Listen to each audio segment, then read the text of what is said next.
A gente vai começar a explicar o ciclo de Krebs, tá? Nós temos o piruvato. Então, o ciclo de Krebs, as condições para ele acontecer é o quê? Em condições aeróbicas. Só se a mitocôndria tiver oxigênio. Ela tendo oxigênio, o ciclo de Krebs vai acontecer. Outra coisa, a mitocôndria, ela é o protagonista dessa conversa toda. Todas as reações químicas que eu vou falar para vocês agora vão estar acontecendo dentro da mitocôndria. E a mitocôndria está dentro da célula. Então, não vai acontecer no citoplasma da célula fora da mitocôndria, não. Tudo dentro da mitocôndria. E aí, olha aí o piruvato. Então, o piruvato, ele possui 3 carbonos. E no momento que esse piruvato sofre uma reação enzimática da piruvato desidrogenase, ele vai se transformar numa acetilcoenzima A, que possui 2 carbonos. Esta acetilcoenzima A, ela possui uma vitamina B aí, que eu não me lembro qual o nome dessa vitamina B.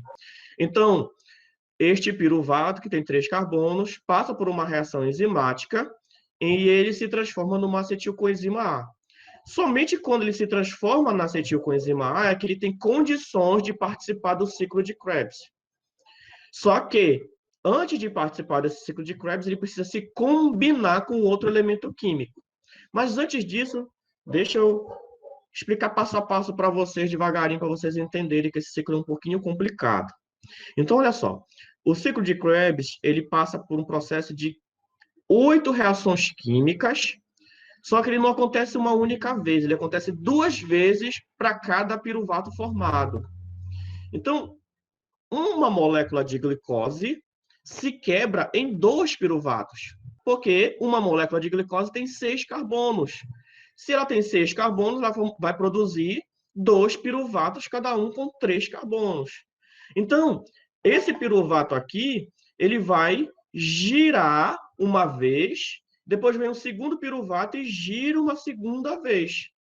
Então, este ciclo, para cada glicose, ele acontece 2 vezes. E aí são 8 reações químicas. Olha só, são todas essas 8 reações químicas aqui, ó. Então, eu tenho aqui citrato, isocitrato, cetoglutarato, suncilcoenzima A, suncinato, fumarato, malato, oxaloacetato.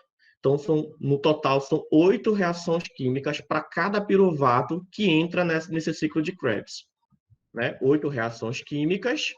E aí, no final, olha só, no final da primeira reação química, onde se forma o oxaloacetato, ele vai e se combina com a acetilcoenzima A para formar o citrato de 6 carbonos. Então, observa só, o ciclo estava finalizando, na finalização do primeiro ciclo, vem o segundo piruvato com a acetilcoenzima A e se combina. Então, 4 carbonos, por isso que eu coloco aqui embaixo a quantidade de carbonos para vocês entenderem como a reação está acontecendo. Então, ó, o oxaloacetato tem 4 carbonos, ele vai se combinar com a acetilcoenzima A e formar essa molécula chamada citrato de 6 carbonos. E aí sim ele entra no ciclo para poder passar por todas as 8 etapas. Então, observa só. Então, graças a essa enzima chamada citrato sintetase, a acetilcoenzima A se combina com o oxaloacetato, formando o citrato de 6 carbonos. Aí sim vai andar na reação química. Este citrato vai passar por 2 reações reversíveis, ele vai e volta e vai de novo, e nesse processo ele é um processo de hidratação e desidratação ao mesmo tempo. O que quer dizer isso? Quer dizer que ele está perdendo água e ganhando água durante o seu processo de reação, durante a sua reação metabólica. Então, olha lá, ele perde e ganha água. Então, são reações de hidrólise e de desidrólise, de hidratação e desidratação ao mesmo tempo. Perceba que a quantidade de carbono não modificou, continuou 6 carbonos. Só aconteceu uma hidratação e uma desidratação. Mas isso já provocou uma pequena mudança nesse citrato que está aqui. É por isso, gente, que esse citrato, este ciclo também pode ser chamado ciclo do ácido cítrico, porque o citrato, ele é cítrico. Então, Citrato, hidratação, desidratação, formou o isocitrato de 6 carbonos.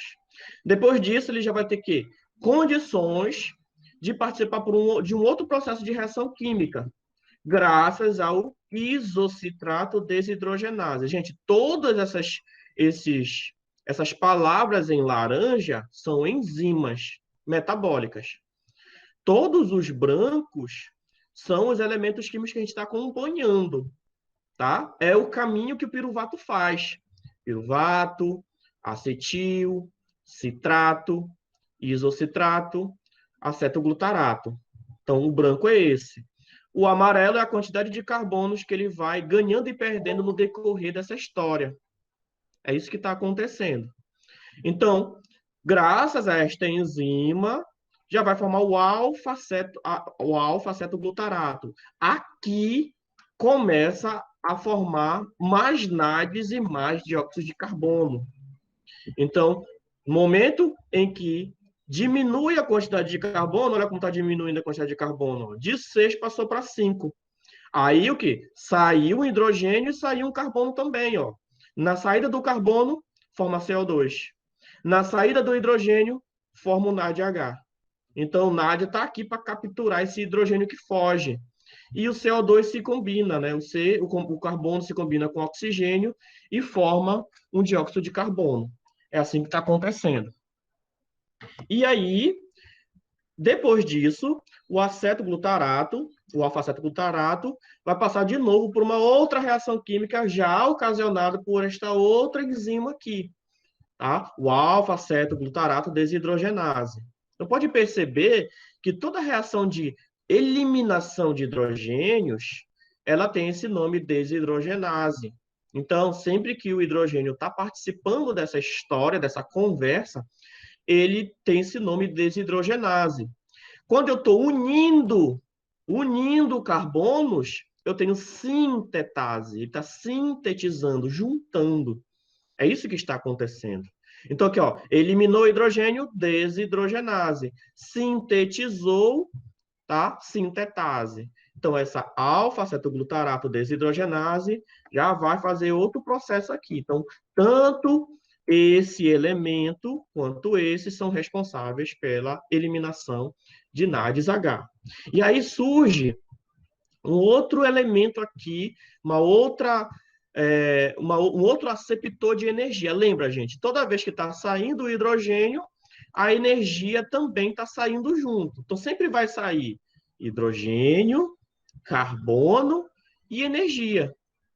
Então, alguém tem que capturar essa energia. E aí, quem vai capturar essa energia já vai ser um elemento diferente aí do que a gente nunca conversou sobre ele antes, que já é o guanosina trifosfato.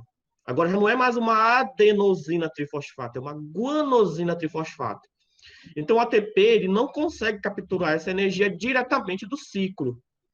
Quem consegue fazer isso é a guanosina trifosfato. Só que ela captura o fosfato, a energia, e depois vai lá e transforma o ADP em ATP.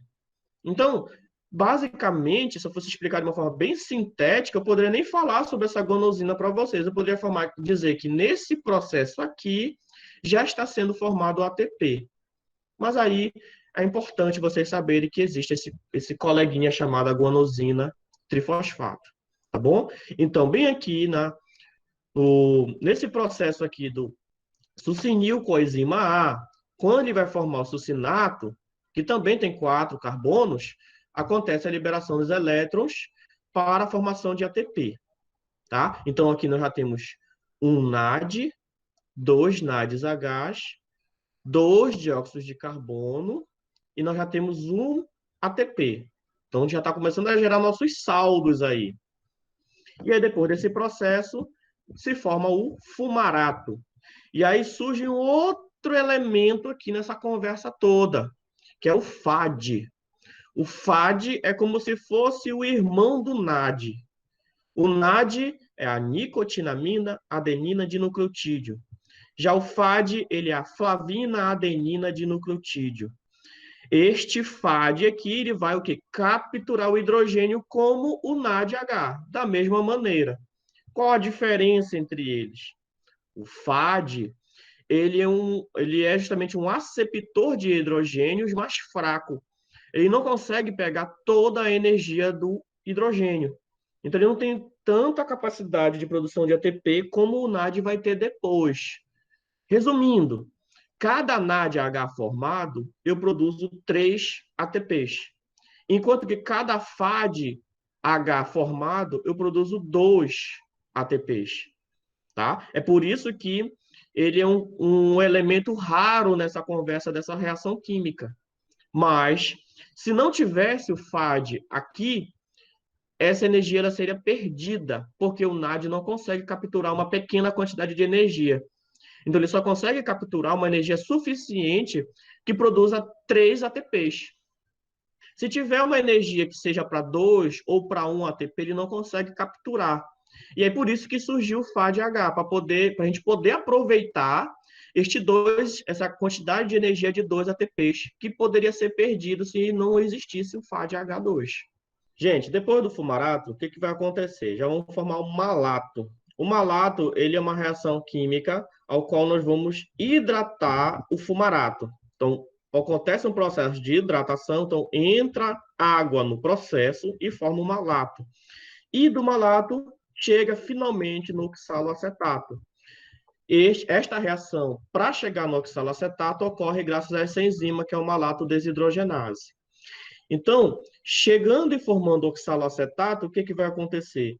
Ele vai aguardar a chegada de outro acetilcoenzima A, que vai vir de um segundo piruvato. Então, formou-se acetilcoenzima A, esse oxaloacetato que acabou de ser formado, se combina e aí reinicia-se o ciclo novamente. Então, aí o ciclo prossegue. E aí isso fica, gente, indefinidamente.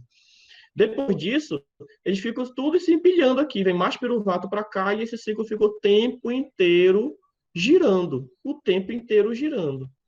E aí olha o que aconteceu, ó. Observa. Neste ciclo se formou um NAD, 2 NADs e um FAD-H2. Então se formou 2 NADs H, um FAD-H, 2 dióxido de carbono e um ATP. E aí, quando passar um segundo piruvato, vai acontecer a formação de novo. Ou seja, eu tenho que sempre multiplicar esses resultados por 2. Porque o piruvato, resultado de uma glicose, ele vai passar pelo ciclo 2 vezes. Então, o meu saldo deste ciclo todo para cada glicose... Ah, não, ele formou mais um NAD bem aqui. Então, bem aqui, então eu tinha esquecido essa parte, formou-se mais um NAD aqui. Então, são 3 NADs H.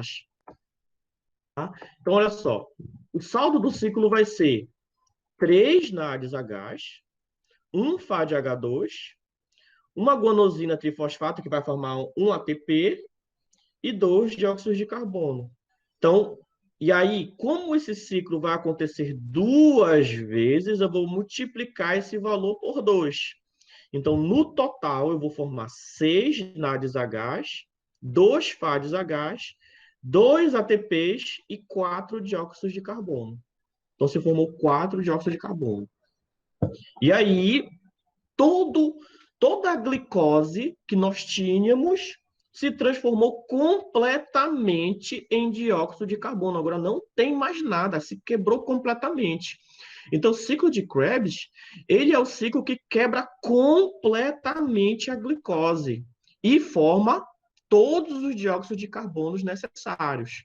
Mas olha só, se a glicose é 6 carbonos e eu estou formando só 4 dióxido de carbono, não era para ser 6 dióxido de carbono? Era. Lembre-se que se forma 2 dióxido de carbono lá na glicólise, tá? Lá na fase inicial. Então, o que faltou ser quebrado, vai ser quebrado aqui no ciclo de Krebs. Que eram o quê? 4 carbonos que estavam faltando. Então, formou-se 4 dióxido de carbono, 2 ATPs, 2 FADs H e 3 NADs H. Para cada NAD, eu vou produzir 3 ATPs. 3. Só aqui eu já tenho 6. E eu multiplico 6 vezes 3. Já o FAD, cada FAD produz 2 ATPs. Como o meu saldo é 2, é 2 vezes 2. Então é assim que vai acontecer. Aí no final a gente vai ter todo o produto, então eu vou mostrar para vocês como é que acontece. O ciclo de Krebs é ele que quebra totalmente a glicose nas suas reações metabólicas. Então a glicose precisa ser quebrada completamente e é graças ao ciclo de Krebs que acontece essa quebra completa e forma dióxido de carbono. E aí, gente, o que está sobrando dessa conversa toda aqui que eu estou falando para vocês, para que isso não acabe logo? Está faltando o seguinte, gente. Eu estou cheio de NADH e de FADH para ser eliminado. Para onde é que vai esse hidrogênio? Então, vai se unir ao oxigênio para formar água. Exatamente. Lembra que o oxigênio está esperando esse NADH e o FADH2 no final de toda essa conversa que a gente está tendo hoje. Ele está esperando lá. Então, é para lá que o NADH2, o NADH e o FADH2 estão indo. Eles vão para a próxima etapa, que é a cadeia respiratória. É lá na cadeia respiratória que vai ser produzida a maior quantidade de energia, que é a energia que a gente precisa para a célula.